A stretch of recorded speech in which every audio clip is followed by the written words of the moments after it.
when the mother was expecting, it was the father's responsibility to go out and find a tall pine tree.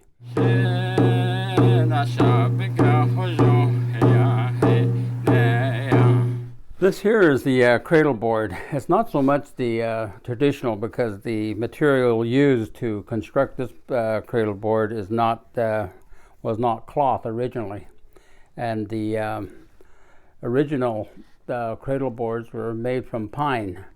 When the mother was expecting, it was the father's responsibility to go out and find a tall pine tree and select it, and then cut off the portion of the wood that he would whittle down and make the boards, and that to construct the cradle board. Nowadays, other types of wood are used, and sometimes they even use juniper or some other types of wood. But traditionally, it was the pine, the white pine. The teaching with that is that when you construct the cradle board, you have the two long boards that form the main portion of the cradle board. One that's on the left is symbolic of the female, and the one on the right is symbolic of the male. And then you have a footboard.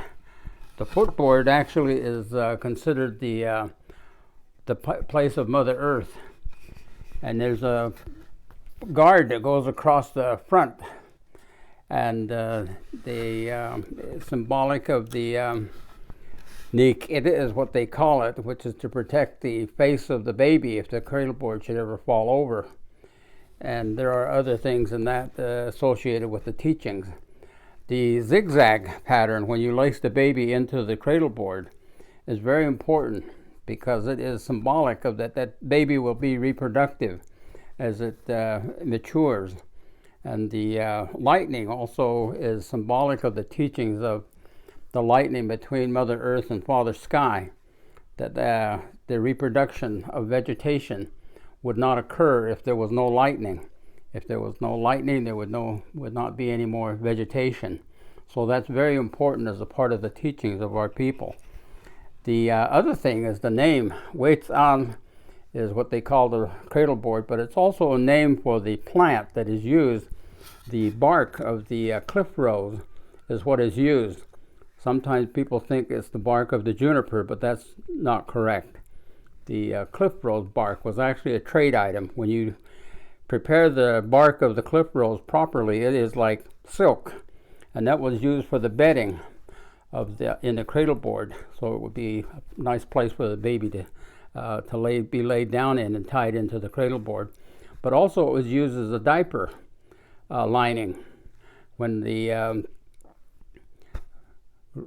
diaper was prepared, it was usually out of rabbit skin cut into an hourglass figure, and they would put a bunch of the cliff rose bark in the center, and then they would tie the diaper onto the baby. It was very convenient, because if the baby wet it, they could just set it out in the sun and dry, and they could reuse it. If it was a mess, then they would take that and wash it and then reuse it again as well. So those would probably predate the present-day Pampers. But that's the way that the cliff rose, which is also called a weitzan, the same word for the cradle board. And that is the name actually translates to mean the place where you place the baby. A weitzan.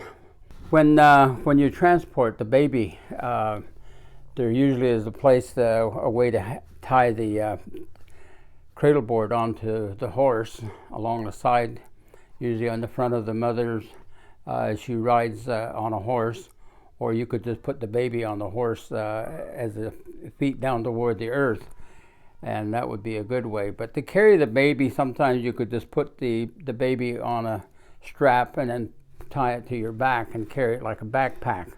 And so that was the traditional way of transporting the baby. That's what we are told.